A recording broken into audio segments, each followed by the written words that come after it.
Es capítulo 40, y Jehová consuela a Sión.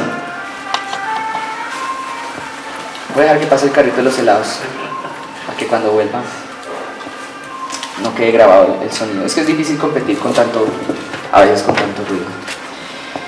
Sión representa acá un lugar que era conocido porque es una montaña, de hecho, en una cadena montañosa, un monte alto, es un lugar alto, representa un lugar en donde hay altura, un lugar no solamente físico, aunque si bien existe, es un lugar también espiritual. Sión representa el lugar en donde estaba el lugar de refugio del pueblo de Dios. El monte de Sión es el lugar en donde nosotros, así como lo hizo Moisés aquella vez, así como lo hizo mucho antes Abraham, encontraron en el lugar la presencia de Dios, se encontraron con Él. Sión es un lugar en donde podría llamarse de esa manera, como un lugar en donde nosotros encontramos, hallamos refugio, buscamos al Señor y lo encontramos, donde tenemos un encuentro con Él, un contacto con Él en el mundo espiritual, hoy en día. Ahora, cuando aquí habla que Jehová consuela a Sión, también no solamente está haciendo referencia entonces a aquel lugar, sino a nosotros, a ti y a mí, cuando vamos y ascendemos hacia allá, cuando nos encontramos con Él, los que habitamos en el lugar de la presencia de Dios. Dice por tanto el Señor a nuestras vidas, dice así de la siguiente manera: consolaos, consolaos, pueblo mío, dice vuestro Dios.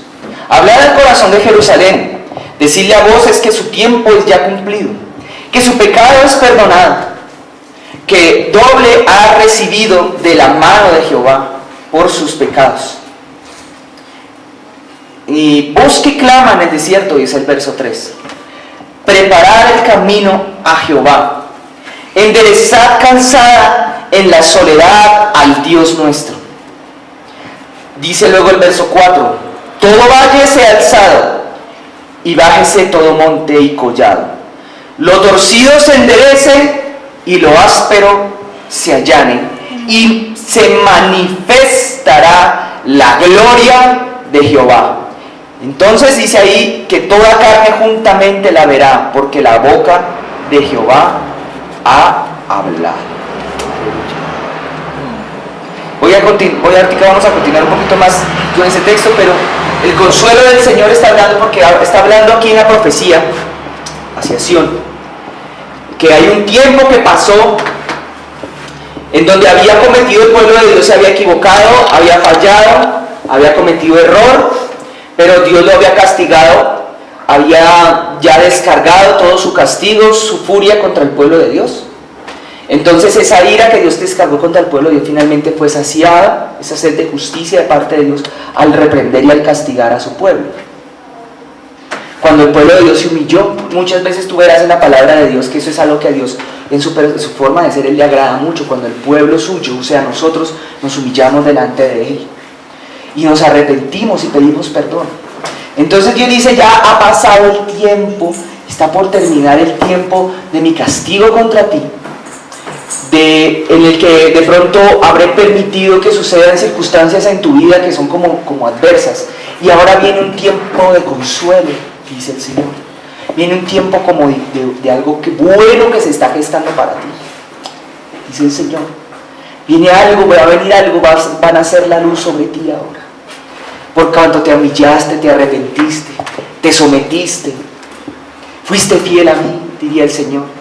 Entonces está diciendo aquí que viene en el verso, ya te digo, dice en el verso 3, que hay una voz que clama en el desierto. Esta es una profecía que estaba hablando de una persona en particular.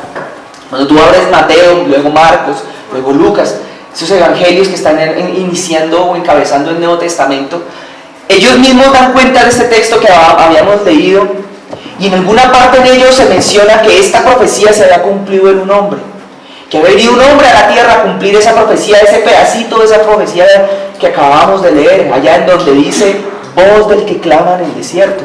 Está hablando de un hombre que iba a venir.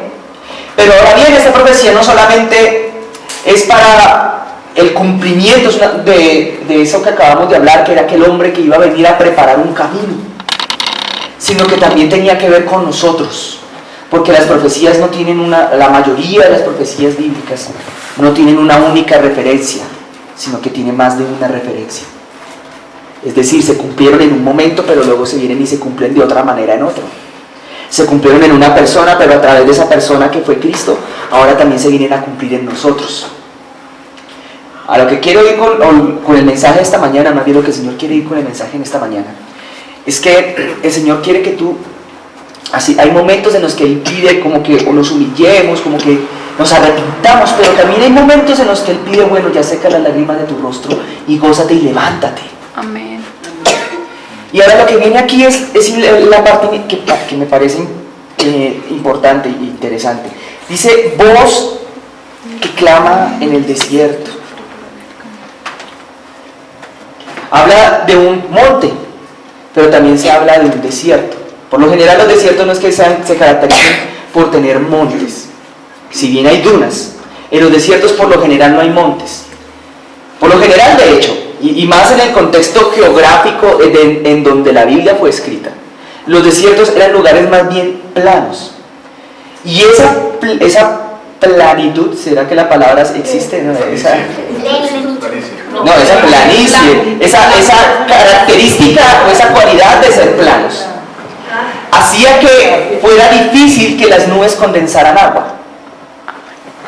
De hecho, al día de hoy, ¿no? Pues una de las razones por las cuales el desierto del Sahara es un desierto es porque no hay grandes formaciones montañosas que detengan el avance de las nubes y hagan que ellas condensen agua y se produzca la lluvia.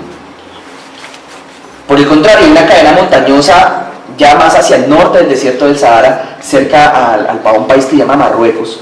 Y en esa cadenita montañosa, en cambio, hay una vegetación exuberante que contrasta de una manera muy interesante con el resto del paisaje del desierto. Y hay fauna, y hay vegetación. ¿Y por qué? Porque allá sí llueve. ¿Y por qué llueve en esas montañas? Allá está nieve.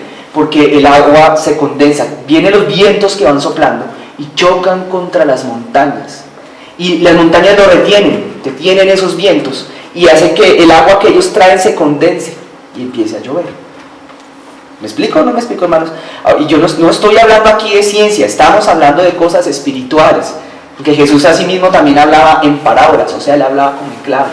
¿Sí me entienden en qué clave estamos hablando ahorita? ¿O no me entienden, hermanos? Yo creo que los que no son tan inmaduros en el Evangelio pueden estar entendiendo qué significa un desierto en tu vida, ¿me entiendes? Es necesario pasar por el desierto, es necesario caminar por ellos, por etapas de tu vida, porque las vidas de nosotros son etapas también. Hubo un pueblo acerca del cual Dios estaba hablando de ahí en ese texto bíblico, y ese pueblo tuvo que caminar alrededor o aproximado o exactamente 40 años. Y dice la Escritura que Dios no tenía programado en su horario, en su programación, que ellos caminaran 40 años en ese desierto. Tenía planeado que ese recorrido que ellos tenían, esa etapa en sus vidas que ellos tenían que sufrir, fuera muchísimo más cortita, muchísimo. Ni siquiera años, Dios creo que tenía planeado meses. Eso está en un texto bíblico. 40 días. Era una cosa muy cortita, no tengo claro en dónde está ese texto. Era una cosa muchísimo más minúscula que lo que a ellos les tomó. Así también pasa con nuestras vidas. Y la razón era la siguiente, y Dios lo declara: ellos fueron rebeldes. Ellos fueron necios. Ellos, estando caminando por allá, empezaron a quejarse contra Dios y empezaron a provocarlo también. Lo provocaban. Nosotros hemos de saber que si queremos ser inteligentes espiritualmente, debemos aprender a no provocar a nuestro Dios, ni a provocar a nadie. El tentador o el provocador, la Biblia cataloga que eso es una característica desde el diablo. A él le llama el provocador, a él le llama el tentador. Ellos provocaban a Dios diciéndole: mira, ve aquí otra vez en las mismas, y se empezaban a quejar de la situación en la que estaban. No habían aprendido con facilidad a gozarse en ese lugar en el que estaban y a tomarlo con tranquilidad y con alegría, porque habían salido del lugar de donde venían con mentalidad de esclavos, y la mentalidad de esclavos hacía que ellos fueran mediocres en las cosas que hacían de pronto, o que más bien tuvieran un comportamiento quejambroso, como el comportamiento realmente que caracteriza a aquellos que son azotados con un juguete todos los días para que den el doble de lo que estaban dando el día anterior. Una mentalidad de esclavo es una mentalidad quejambrosa, es una mentalidad de que yo dependo de lo que me tengo, o sea, que no hay libertad, sino que están cautivos. Todo es solamente como si estuvieran encerrados entre una prisión internamente en su manera de pensar, por ejemplo. No cambian la manera de pensar. Todo se hace a la manera como lo habían hecho toda la vida, y para ellos no hay nada nuevo. No hay esperanza para alguien que está esclavizado, no hay esperanza. o no la había. Hoy en día la esclavitud ya es algo que está a punto de quedar absolutamente abolido sobre la faz de la tierra, aunque por ahí a veces la hacen, aunque no de manera muy legal, pero la gente que da testimonio que queda esclavizada, por ejemplo, cuando viajan a otros países engañados y les dicen que van a trabajar y cuando llegan les quitan el pasaporte y le dicen me debe la comida del hospedaje y les cobran gigantes cantidades de dinero y los ponen a trabajar y los esclavizan. Para ellos ya no hay esperanza. Los amenazan, le dicen yo sé dónde vive su familia. Eso es esclavitud en medio de todo, esclavitud del siglo XXI. La esclavitud es algo que se mete, es en la cabeza del ser humano, se queda aquí fijado. Y Dios los saca de la tierra donde los tenían esclavizados y llegan al desierto libres en su parte externa, pero esclavos en su cabeza. Todavía son prisioneros de sus miedos, de sus temores, de sus anhelos, pero no sueñan nada, ya no vamos a salir de acá, aquí nos vamos a morir, aquí vamos a quedar. Eso fue lo que causó que esta nación, que es de la que estamos hablando, hubiera durado, en vez de unos poquitos días, 40 años, y nada, y nada, y nada, y nada. ¿No se han dado cuenta que ese patrón se sigue repitiendo al día de hoy en la vida de mucha gente? ¿No se han fijado? ¿No se han dado de cuenta, como dirían por ahí en mi familia, no se han dado de cuenta? Dese cuenta usted, hermano, mi hermana, si de pronto a usted le ha pasado eso. Muchos cristianos nos excusamos a veces, ponemos ahí como una excusa, una falsa excusa en realidad, de que Dios me tiene un proceso, yo estoy en un proceso con el Señor y estoy en el proceso, pero no jamás salen del punto en el que estaban en el desierto. Siguen contemplando los cactus, siguen contemplando las dunas, siguen contemplando las piedritas por ahí tiradas y siguen quejándose, aburridos y achantados, y no se secan las lágrimas que había provocado la esclavitud en su vida, no sanan sus corazones ni su alma, y siguen en las mismas, y no salen, y Dios los tiene en el proceso, pero no salen, y en el peor de los casos pasará como pasó con muchos de ellos, que habían caminado en ese desierto, y fue que murieron, perecieron y quedaron allá, y no lograron salir. El Señor anhela y desea que nosotros salgamos, ¿me entiendes?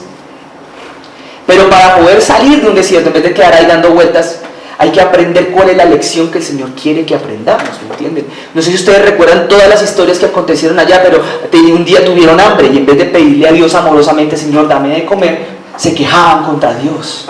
Un día tuvieron sed y en vez de pedirle amorosamente ir al siervo de Dios para que le diera orar al Señor y le diera de beber, se quejaron contra el siervo de Dios.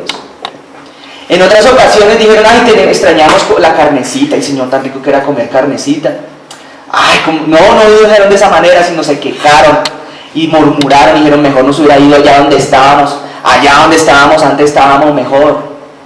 Ese vocabulario es un vocabulario muy típico hoy en día, y es el vocabulario que Dios quiere que nosotros empezamos a aborrecer y a odiar. Ese cuento de que todo tiempo pasado fue mejor es un dicho típico de aquel que muere en el desierto. Pero alguien que sobrevive al desierto y logra salir de él y escapar y ser bendecido por Dios, es un vocabulario diferente, es un vocabulario más bien que diría, no, ¿sabe qué? Esos gigantes que están al otro lado, por más gigantes que aparezcan, nos los vamos a comer como si fuera pan, con mantequilla y una empanada, y un cafecito a un lado, ¿o no? Así no hablaban los hombres que lograron salir de esa primera generación que había nacido en Egipto y habían probado cómo eran los castigos de Egipto y la esclavitud, y salieron con mentalidad de esclavos. Solamente 2 lograron cambiar la mentalidad de esclavos. Y digo 2 porque hubo un tercero que era Moisés, que no era esclavo allá. Moisés era príncipe, entonces él no tuvo que cambiar la mentalidad de esclavo. Hubo 2. ¿Saben cómo eran los nombres de esos 2, verdad? ¿Quién se lo sabe? ¿Ninguno? Bueno, se los voy a decir hoy para que quede fijado en su corazón. Josué y Caleb. Ellos 2 precisamente fueron los que, de cuyas bocas salió eso que les acabo de decir. No se preocupen, tú tranquilo, todo va a salir bien. Allá sí se levante gigante, se levante ejército contra nosotros los vamos a acabar. Vamos a estar mejor que como estamos hoy en día, el Señor tiene cosas buenas para nosotros. Ellos pensaban y por tanto hablaban de esa manera. Ay, hermosa, linda, gracias, Dios te bendiga. Ay, Señor lindo. Entonces, ¿qué ocurrió en este texto? Dice que hay una voz que clama en el desierto. ¿Sí entienden esto que está queriendo hablarnos el Señor hoy? Se levanta una voz del que clama en el desierto. Claro, cuando esa profecía se cumplió, después se dijo que se estaba hablando de un hombre que era como un Elías, o un hombre con el espíritu de Elías que iba a volver como un Elías. Y ese Elías, como el Elías original, el de la historia de los libros de los reyes de Israel, ese primer Elías era un hombre que a mí me gusta mencionarlo. Él se vestía un poco raro, él andaba vestido como un cavernícola, poquito, con unas ropas así como de pieles, sí, comía, pues de pronto tenía un aspecto un poco exuberante y extraño, ¿no? Era como medio uga uga, andaba con una, ¿cómo se llama? Sí, ¿no? Andaba comía saltamontes. Yo no sé qué tan apetitoso puede parecer comer saltamontes crudos. ¿Sí ustedes se lo han probado? Delicioso, ¿cierto? ¿Qué tal un cevichito de saltamontes? Andaba con saltamontes. Era un hombre que comía miel silvestre y ese asunto. Yo no sé cómo haría uno para comer miel silvestre porque las picaditas de las abejas debe ser complicado. El asunto no tiene tanto que ver con la pinta de este hombre. El asunto dice aquí que la voz que clama en el desierto dice 2 puntos. Preparad, ahí está en el versículo 3. Preparad camino. ¿Preparad qué cosa? Hay un texto que no lo vamos a citar, también está en Isaías, pero no en el capítulo 40, tal vez está en el 61, si mal no estoy, que dice de la siguiente manera, y te lo quiero dedicar: no os acordéis de las cosas pasadas, ni traigáis a memoria las cosas antiguas. Dice el Señor Jehová: he aquí yo hago cosa nueva. Dice, ni no la conoceréis, pero yo otra vez abriré ríos en el desierto y caminos en la soledad. Uy, sentí la unción cuando lo dije. La sentí. Y te lo voy a repetir: he aquí yo abriré ríos en el desierto y caminos en la soledad. Entonces miren, no deje ya el pasado atrás, es lo que el Señor te quiere decir. Deje Egipto atrás, su pasado, es una tipología de ese Egipto, su pasado. El Señor dice en el Nuevo Testamento esta palabra, dice: he aquí yo hago todas las cosas nuevas. En Cristo todas las cosas son nuevas, las cosas viejas pasaron, dice así. He aquí todas son hechas nuevas. Olvídate del pasado, déjalo atrás. El Señor ya con su sangre preciosa la derramó sobre tu pasado, y tu pasado ya no va a tener más injerencia sobre ti, ni te va a poder volver a aturdir ni a atormentar. Y si algún día el diablo viene, esto no está en la Biblia lo que te voy a decir, se lo escuché a un predicador tal vez. El diablo viene algún día a tu vida a recordarte cuál fue tu pasado y a decirte: ay, pero es que usted esto y usted lo otro. Coja usted con la autoridad de Dios y háblele al diablo. No se siente charlar con él y mucho menos tomar tinto, porque eso sí es muy malo. No sé, pero háblele si quiere. Cuando traiga esos pensamientos de desesperación sobre tu vida, recordarte lo que fuiste y lo que hiciste. Y dile al diablo y recuérdale cuál es el futuro de él, que eso es lo que él detesta. Y si no es, y mira, si no estás seguro, allá léanse Mateo cuando se encontró con los demonios, los endemoniados, y le decían: Jesús, has venido ya a atormentarnos antes de tiempo. Yo no sé si ustedes me están entendiendo qué significa ese texto, pero cuando Jesús vive dentro de ti, los diablos te ven y dicen: ay, ya llegó este a atormentarme otra vez, y se tienen que ir. Porque cuando tú vienes es como un recordatorio de lo que a ellos les espera. El futuro de ellos es el lago de fuego y azufre que arde por los siglos de los siglos, en donde el fuego no se apaga y el gusano no se muere. Eso es lo que les espera a ellos. Muchos tienen una imagen del infierno como un diablito con cachitos haciéndole con un tridente a la gente, y el diablito despertando, y no, eso es más parecida como es hoy en día la situación. Hoy en día puede que sea así, pero eso no va a ser por siempre así. Dios es un Dios justo, y ellos son los que van a llevar la peor parte, pero los que ellos se logren llevar para allá abajo también van a llevar parte. Por tanto, es menester entender nosotros que lo que el diablo quiere es mirar a ver cuánto se puede llevar para allá con él. Como quien dijo: como que no me pude ganar el cielo, no, me echaste el cielo, listo, voy a ver cuántos de tus hijos me llevo, de tus criaturas me llevo. Y ese es el trabajo de él, y esa es la guerra en la que estamos nosotros en contra de él en realidad. Entonces no le tenga miedo al diablo, vuelvo y te digo, el diablo tiene miedo de usted. Así de pronto tú no te hayas dado cuenta. De pronto tú estás ahorita como un polluelo. Un polluelo puede que parezca feíto. Las plumas son de unos colores y son de otras cuando le empiezan a salir. Son hasta pelados, feitos, un pico feo así grande que pide comida. Son feitos. Puede que no parezca la gran cosa todavía. Pero cuando el polluelo se desarrolle, el polluelo crezca, apunta a que mamá y papá le traigan gusanito. Suena feo, ¿no? Y el polluelo crece. Un día ese polluelo les desarrolla alas Y un día ese polluelo le sale un plumaje completo, desarrolla garras, desarrolla pico, desarrolla una visión, como la que tienen ya no los polluelos sino las águilas. Ese día, ese polluelo sale del nido, y el diablo que se le burlaba, y le decía, feíto, después, mira tu pasado, ese polluelo que son ustedes y soy yo, va a salir de ese nido, y va a extender sus alas, y va a coger y va a volar, y va a coger el lobo. Yo digo el lobo porque me llamó tanto la atención aquello de que los águilas cazan lobo también, y se lo va a comer, y lo va a destrozar y lo va a volver pedazos. Hay un tipo de ave que me parece tan interesante, agarra la presa, incluso presas que son igual o más grandes que el águila, y la levantan y las tiran para el suelo. La levantan, vuelan, es una cosa que parece loca, y las tiran para abajo. Así quiere que el Señor seamos nosotros. Así quiere hacer con nosotros. Es que nosotros nos toca aprender el proceso de convertirnos en águilas. Está en ese lugar llamado el desierto, de donde muchos de nosotros estamos prontos a salir, próximos a salir, si es que aprendemos la lección. Entonces, la voz que clama en el desierto dice que se prepare el camino para el Señor. Prepara un camino para que el Señor Jesús camine por encima de él. Cuando nosotros hablamos en la palabra de Dios de un camino, Jesús dijo, evidentemente, él dijo, yo soy el camino, dijo él. Yo soy la verdad y la vida. Nadie viene al Padre sino por mí, dijo él. Pero los caminos tienen otra cosa particular e interesante. Los caminos se construyen sobre la tierra. O al menos así era en la antigüedad, ¿no? Hoy en día ya de pronto no tanto, pero en la antigüedad se construían sobre la tierra los caminos. Y los caminos, además, en algunos casos, se les echaba sal. Se les ponía sal. La sal decía que la sal que perdía su sabor se echaba en los caminos, para hacer que el camino fuera como más resistente. Eso era sobre todo técnicas de ingeniería romana, para que los caballitos pudieran caminar, no se les maltratara tanto los cascos a los caballos, hacía el camino más caminable. Pero la sal, además, puesta sobre la tierra, nos representa a nosotros, o más bien la sal representa la oración, y este camino también nos representa a nosotros. ¿Por qué? Porque bíblicamente todo lo que esté hecho de polvo de la tierra es humano.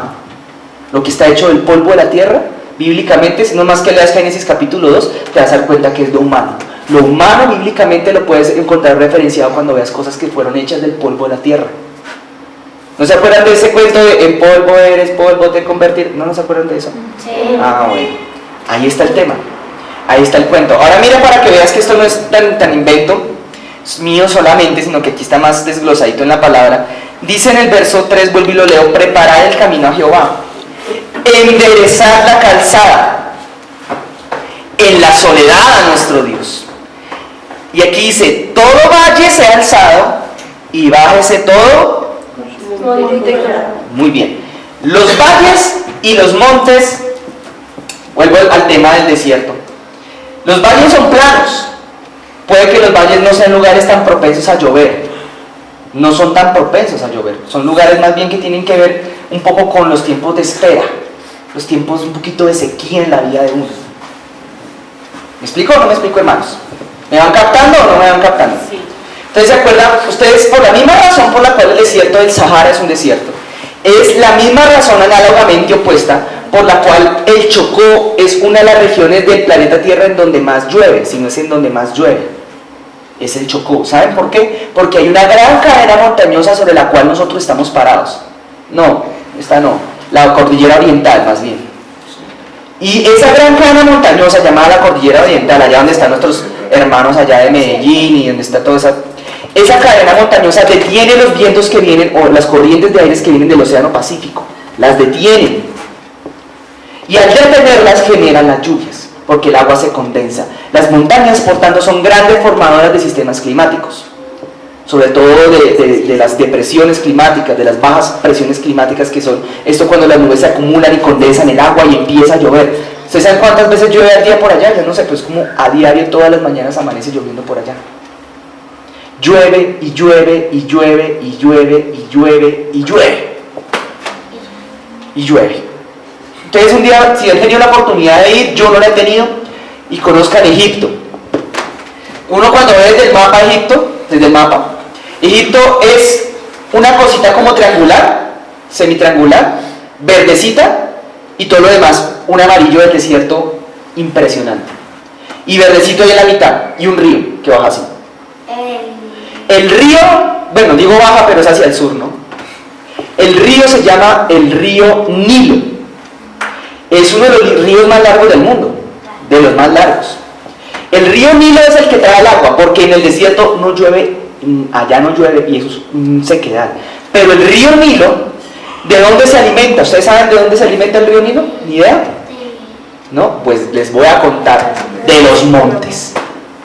El río Nilo se alimenta porque donde nace el río Nilo hay montes. Yo no me acuerdo el nombre de los montes, pero los más altos de África, hay un monte Kuluman, un nombre todo raro. De allá nace, por allá nace el río Nilo. De los montes en donde llegan las nubes, entienden esto, el mundo espiritual, llegan las nubes que representan el Espíritu Santo, la presencia de Dios, y condensan la lluvia.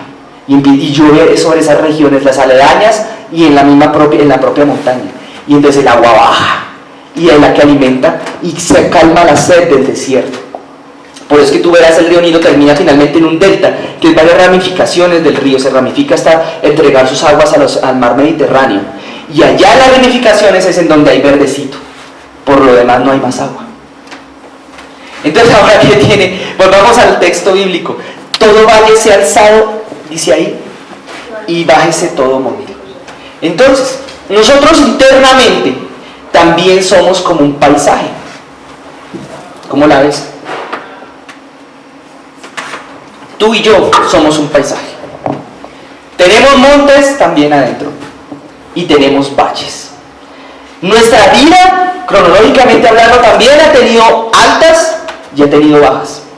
Pero las bajas tienen que ver más como esos lugares en donde nos llueve la presencia de Dios, en donde tenemos que alimentarnos desde un río. Pero también tiene momentos en donde estamos bendecidos por la gloria y la presencia de Dios, como cuando hemos logrado escalar y llegar al monte de Sion. Entonces, ¿a qué voy con todo eso? También internamente hay valles y hay montes. Quiero hacerte una pregunta para que tú te la respondas a ti mismo y a ti misma. Cuando tú llegaste aquí a la iglesia, cuando tú llegaste al Evangelio, ¿tú te considerabas bueno para algo en la vida? ¿Había algo en lo cual tú fueras fuerte en tu vida? ¿O tú eras un mar de cosas solamente? ¿No había algo fuerte? ¿No? ¿Nadie? ¿Todos eran débiles? ¿Débiles en todo? Bueno, entonces quiero preguntar, ¿quiénes de los que llegaron aquí al Evangelio entonces tuvieron la oportunidad de estudiar algo, una carrera? Ay, Dios mío, nadie, solo 3. Ah, bueno, 3, listo, 4. Entonces algo sabían. ¿Cuántos? Entre esos estoy yo. Cuando entraron aquí, llegaron aquí a la iglesia, ¿tenían algún don o alguna habilidad para algo? ¿Solo yo? Yo llegué a la iglesia y yo tenía una habilidad. Y una vez les adelanto que la mía no ha sido ni es la guitarra, es otro instrumento. Sino que me tocó aprender un poquito la guitarra, un poquito la aprendí. Pero por cuestiones de necesidad. Exactamente. ¿Cuántos de los que llegaron aquí de pronto se consideraban buenos, no sé, para otras cosas? Por ejemplo, para coser. Bien, por fin aparecieron los que cosen. Bien, ¿cuántos se consideraban buenos para pintar? ¡Ay, ya aparecieron 3! ¡Qué bendición! ¿Cuántos se consideraban buenos para hablar? Casi todos. ¡Ah, están pintados! Bien, excelente. Excelente. La palabra dice que eso vendría siendo como un monte entonces. Y dice que para que el Señor llegue y pase, se necesita que ese monte sea allanado. ¿Sea qué? Allanado. Ahora les quiero preguntar, cuando ustedes llegaron aquí, ahora sí, que eso sí pareció ser mayoría, ¿cuántos creían tener debilidades en su vida? Bueno, yo les voy a decir cuál era la mía. La mía, mi mayor, lo que yo consideraba, yo era muy malo para hablar, pésimo para hablar. Mi otra debilidad cuando entré al Evangelio es que yo era muy malo para cantar. Era la persona más desafinada que había en la iglesia. Era yo en ese momento. Pese a que el solfeo a mí me iba pésimamente mal. No, aún, pero no tanto como antes. Aún, no, es que hasta ahorita todavía sigo estudiando solfeo. Para los que sepan qué es eso, no les voy a contar hoy. Los que no sepan, perdón. Entonces, ¿de qué se trata este asunto? Que dice, ahora los valles sean alzados. ¿Alguno de ustedes era malo para orar? ¿Alguien era malo para orar? Sí. Bueno, eso es. ¿Alguno era de pronto tenía dificultades para socializar? Sí. Solo Angelita. Sí. Bueno, listo. Listo. A esto entonces ahora lo que la palabra se refiere, que sea alzado todo alto. De alguna manera yo hasta ahora no acabo de comprender en totalidad la verdad. Yo sí sentí cuando entré al Evangelio que el Señor pretendía conmigo, por lo menos conmigo, aunque se lo quiero compartir, que creo que también es para ti, que aquello en lo cual yo me había considerado lo más débil en el mundo, Dios quería convertir eso en una fortaleza. No sé por qué ni cómo opera, pero el apóstol Pablo, Dios le dijo al apóstol Pablo ciertamente, mira, bástate en mi gracia, Pablito. No le dijo así, bástate en mi gracia, le dijo. Porque mi poder, dijo el Señor, se perfecciona en tu debilidad. ¿Me explico? Es que yo no soy bueno para nada en la vida. Perfecto, ¿estás listo? Genial, va a entrar al taller del Señor Jesucristo. Y es que yo era bueno en todo, yo era lo máximo. Esos son los que están listos para bajar el monte. Bajar el monte significa desaprender aquello que tú crees que eres fuerte. Y subir al monte, subir el valle, significa fortalecer esas cosas que tú creías que no servías para nada. Porque los dos extremos son igual de negativos. Entonces el camino del Señor pasa por aquella tierra en donde el monte ha sido bajadito, pero el valle ha sido subidito. Queda el equilibrio entre el desierto y la montaña. ¿Me explico o no me explico? Esta palabra le da duro sobre todo al negativista que dice, es que yo nunca voy a poder, yo no soy bueno para nada en la vida y nunca voy a lograr nada. Esa es la palabra en donde el Señor te quiere decir, no, tú eres malo para algo, el Señor va a puede convertir eso en lo que tú eres malo en tu fortaleza. Otros que tú no quieres. ¿Cuántos de aquí ya hablan en otras lenguas? No estoy hablando del Instituto Heisenberg ni nada de eso. Lenguas espirituales. ¿Ya? ¿Solo uno? ¿Van dos? ¿Cuántos pueden dar testimonio de que Dios les ha dado otras lenguas? Sí. Lenguas no humanas, lenguas, ¿no? ¿Solo dos? Uy, champion, hay que orar. Bueno, listo. Bien, eso está muy chévere. Lo que es tu debilidad, el Señor lo puede convertir en tu fortaleza. ¿Me explico o no me explico?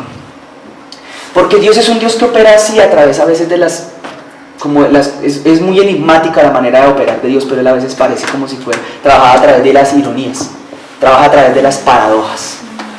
Dios utilizó al hombre que no sabía hablar, que era torpe para hablar, para mandarle un mensaje al presidente de la nación más importante del mundo en su momento.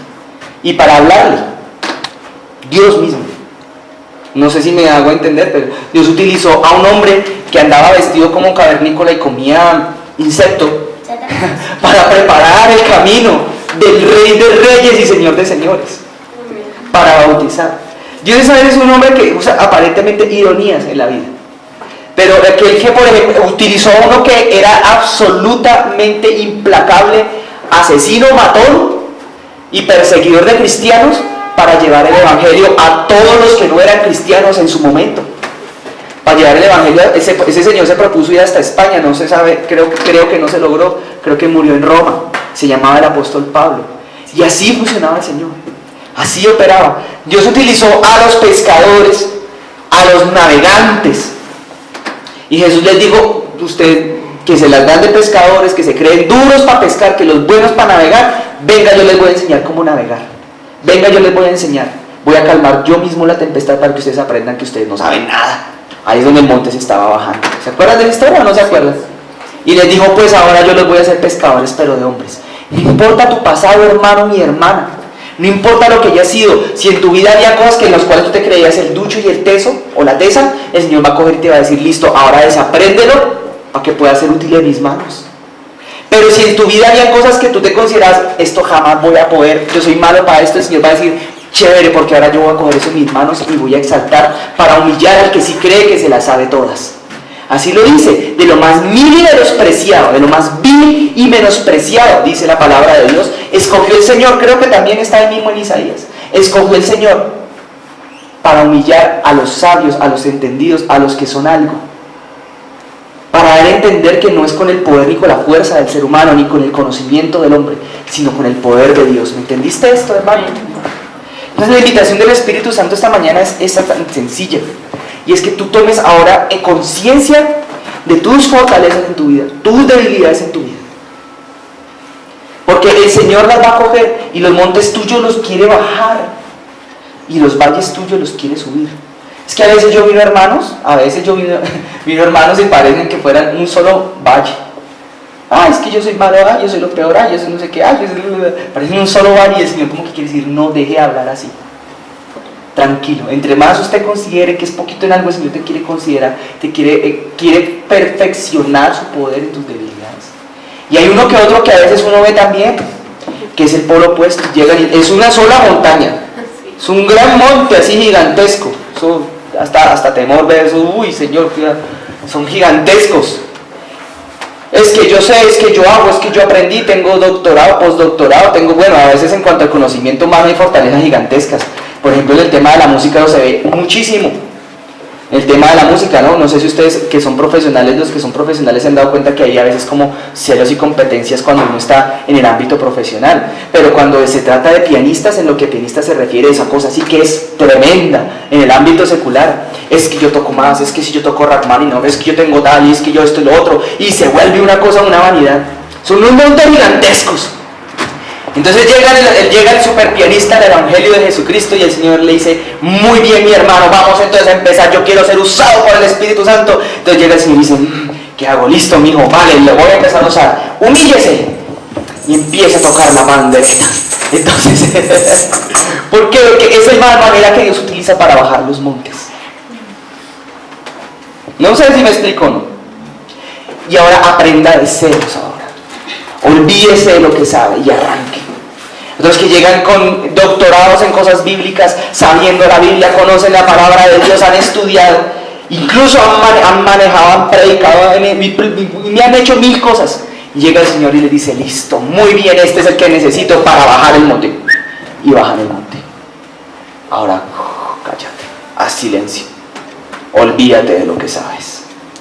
Hay una palabra que el Señor una vez me dijo y se las quiero compartir también, y con esta quiero terminar antes de terminar de leer este texto. Olvídate de todo lo que sabes.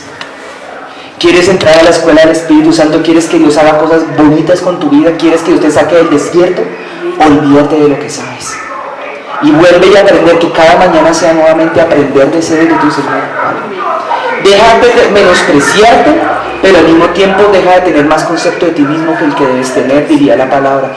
Ninguno tenga más alto concepto, dice Romanos capítulo 12, versículo 3, si mal no estoy. Más alto concepto de sí mismo que el que debe tener, sino piense de sí con cordura, dice ahí. Estimando los unos a los otros como superiores a vosotros mismos, dice ahí. Y así mismo yo me atrevo también hoy a decirte lo análogo, y ninguno tenga más bajo concepto de sí mismo en este día que el que debe tener tampoco. Sino piense cada uno de ustedes a sí mismo con cordura, ¿vale, hermanos? Estimando a uno de los demás también como superiores a ustedes mismos. Terminemos el texto bíblico y con él terminamos la palabra de hoy. Dice entonces, vos que clama en el desierto, preparad camino a Jehová, en el versículo 3. Enderezad la calzada en la soledad a nuestro Dios. Todo valle sea alzado y bájese todo monte y collado. Lo torcido se enderece, siendo alusión a nuestros errores y fallas en nuestra vida. Y lo áspero, ¿y lo qué? Lo áspero se allane. Ustedes han conocido gente áspera, de pronto ustedes mismos puede que sean ásperos y no se hayan dado cuenta. Hay que ser áspero, ¿no? Eso que tú tocas y raspa, lastima. Y lo áspero se allane. Versículo 5, y se manifestará. Aquí viene la promesa. Y se manifestará, ¿qué cosa? La gloria de Jehová. Y toda carne juntamente la verá, porque la boca de Jehová ha hablado. Aleluya. Yo doy gloria a Dios por eso. Yo tengo algo que... sí, señora. Sí, yo digo amén a eso. Tengo algo que compartirles también. Miren, la palabra humildad ha sido mal entendida en este tiempo. Porque la palabra humildad ahora se ha disfrazado y se ha transformado en falsa humildad. Voy a explicarles. Una persona humilde es aquella que está lista para ser usada por Dios, pero una humildad bíblica es aquella en la cual tú no te crees más que los demás, ni más que nadie. No te crees la gran cosa. puede que sea eso. O sea, obviamente no hay soberbia en tu vida si eres humilde, pero tampoco te crees menos cosa que lo que tú realmente eres. ¿Me explico o no me explico? Cuando alguien a ti te da, mira, una manera uno de a veces darse cuenta si uno es humilde o no, hay dos circunstancias en las cuales tú te puedes dar cuenta si eres realmente humilde o no, o toda te falta humildad. Cuando te pegan un insulto terrible y te vuelves un ogro o no te vuelves un ogro, te vuelves una serpiente o no te vuelves una serpiente, o cuando te echan un elogio muy grande y eres capaz de manejar o no manejar el elogio. Porque cada una de las dos circunstancias tienen que ver con las dos situaciones, o porque tienes más alto concepto de ti misma o porque tienes más bajo. A veces la gente más soberbia es extremadamente soberbia porque en su interior hay un concepto muy bajito de ellos mismos. Se creen tan poquita cosa que necesitan que las demás personas les reconozcan que sí son grandes, y por eso se ensoberbecen sobre los demás. Pero no así un siervo y una mujer de Dios. Cual día que lo elogian, con tranquilidad lo toma y lo asume y dice, bueno, chévere, sí, hasta este punto Dios me ha traído, ese es mi tamaño, no soy menos que eso, chévere, amén, pero no necesita que tampoco su alma necesita alimentarse del elogio, simplemente reconoce lo que es, ni es más ni es menos. Y ese es el punto que el Señor nos quiere nosotros también hacer entender, ¿vale? Todo valle sea alzado, dice, y todo monte, ¿sea qué? Piense sus habilidades. Si usted llega con habilidades grandes y fuertes, así sea la de tejer, pero usted se consideraba que era un duro para eso, el Señor de pronto quiere usar su habilidad, sí, es un ejemplo. El Señor sí la quiere usar, la quiere, es más, me está diciendo que te diga, oye, yo quiero usar tus habilidades, pero también quiero usar tus debilidades, tus no habilidades. Entrégamelas, dámelas, dice el Señor, pónmelas a mi disposición, que yo las quiero usar. Yo quiero, es más, me está diciendo que te diga, yo quiero bendecir tu vida de pronto, quiero bendecir tu economía de pronto, pero quiero que tú empieces a usar las habilidades que yo te di, o más bien entregar las habilidades. El Señor me dice que te diga que yo te di, entregarlas. Lo que eres hábil de pronto el Señor lo quiere pulir, lo quiere bajar para que no te crezcas y luego usarlo. De pronto lo que no sabes, Él quiere hacerte fuerte en lo que no sabes. Entonces ahora sí te invito a que te pongas de pie conmigo.